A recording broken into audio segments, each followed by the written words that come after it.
Guling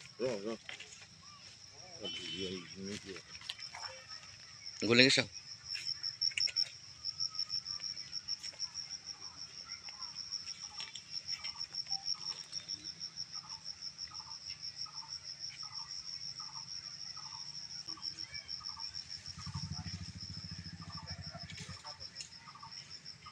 হৈছিল দুলদুল শইকীয়াৰ ঘৰত হৈছে ঘটনাটো।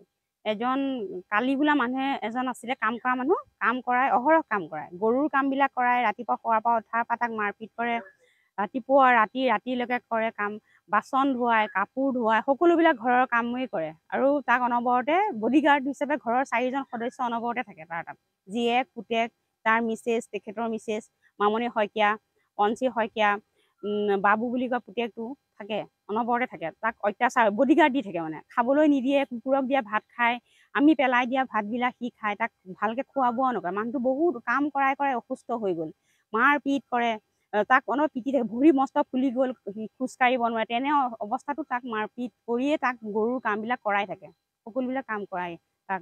তাৰপিছত পৰহি দিনাখন নাইকিয়া হৈ গ'ল মানুহজন সন্ধিয়া সময়ত। আমি দেখিছোঁ, দেখা মানুহে কৈছে, মই নাছিলোঁ বাৰু, কৈছে তেখেতৰ মিছেছ মামণি শইকীয়াই এই বাহুত অলপ তাৰ খোৱা কাপোৰবিলাক এই ঘৰটোলৈ লৈ আহিছে, আনি পেলাই তাৰপিছতে এই কামটো কৰিছে নেকি, আমি এনেকুৱা সন্দেহ কৰিছোঁ। তাৰ নামটো কালি, যিটো মানুহ মৰিছে তাৰ নামটো কালি। আৰু আগতেও সি নিজেই কৰিছে, কি কৰিছে, কাৰণ ৰাইজক মাতিব, হিন্দু ধৰ্মৰ মানুহ এজনক এনেকেতো পুতি নথয়। মুছলিম মানুহ হ'লে বেলেগ কথা, হিন্দু মানুহ এজনে পুতি থোৱা জানো নিয়ম আছে নেকি? আমি একো গম নাপাওঁ। মানুহজন নোহোৱা হওঁতেহে ৰাইজে সন্দেহ কৰিছে, ক'লৈ গ'ল। গৰুৰ কাম সদায় কৰে, আজি নাইকিয়া হৈ থাকিলে কি হ'ল? তেনেকে নাইকিয়া হৈ গ'ল। আমাৰ ৰাস্তাটো বনাইছিলোঁ, আমাৰ ঘৰৰ সন্মুখৰ ৰাস্তাটো, সেই ৰাস্তাটো বনাওঁতে অকৰা বোলা মানুহ এজন আছিলে। সেই মানুহটো, তেতিয়া আমি ৰাস্তাৰ গোটেই মানুহবিলাক ওলাইছিলোঁ, আৰু সেই অকৰা বোলা মানুহজন আজিও নাই 3-4 বছৰ হ'ল সেই মানুহটো নাই। এজন মানুহ নাইকিয়া হৈ গ'ল, ক'লৈ গ'ল? দুলদুল শইকীয়াৰ ঘৰতে কাম কৰিছিলে, তাৰ নাম বাপকন আৰু মেকানিক। আগতেও অকৰা বোলা মানুহ এজন নাইকিয়া হৈছে, কথা ক'ব নোৱাৰে, কাম কৰা মানুহ। সি ক'ৰবাৰ পৰা ধৰি আনে, দুলদুল শইকীয়াই ৰেল ষ্টেচন বা ক'ৰবাৰ পৰা মানুহ, এনেকুৱা মানুহবিলাক নাই, নাজানো। ইয়াতে কাম কৰি আছে। দুলদুল শইকীয়া পৰহি দিনা কালি সন্ধিয়া সময়ত সদৰ থানাৰ পুলিচ আহি লৈ গৈছেহি, আটক কৰি লৈ গৈছে। মই দেখি আছোঁ, মই সন্মুখত দেখি আছোঁ, আমাৰ ঘৰটো সন্মুখতে লৈ গুচি গৈছে, পুলিচ আহি লৈ গুচি গৈছে গাড়ীত উঠাই পেলাই। 10 দিন হৈছে আমাৰ মানে ৰাস্তাটো দি আমি খিৰিকী দি দেখি থাকোঁ, তেওঁ মানে গোবৰৰ দম অলপ আনে, মানুহটো চলিবই নোৱাৰে, বহুত ভৰি চৰি ফুলি আছে, অসুস্থ মানুহ।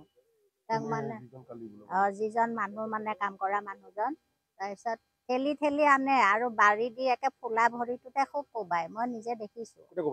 এই মালিকে কোবাই, মই তেখেতৰ নামো নাজানো, ভালকৈ চিনিও নাপাওঁ। তাৰপিছত মাৰি আনে, মই সেইখিনি দেখিছোঁ। তাৰ ভৰিবিলাক ফুলি আছে, খুব কোবাই মানুহটোক, আৰু এনেকৈ মানে টিকাবিলাকত খুব খুচি ঠেলি মানুহটোক আনে। তাৰপৰা এনেকৈ মানে যেনেকৈ মানে দাগিব দিয়ে, মানুহটো যাবই নোৱাৰে।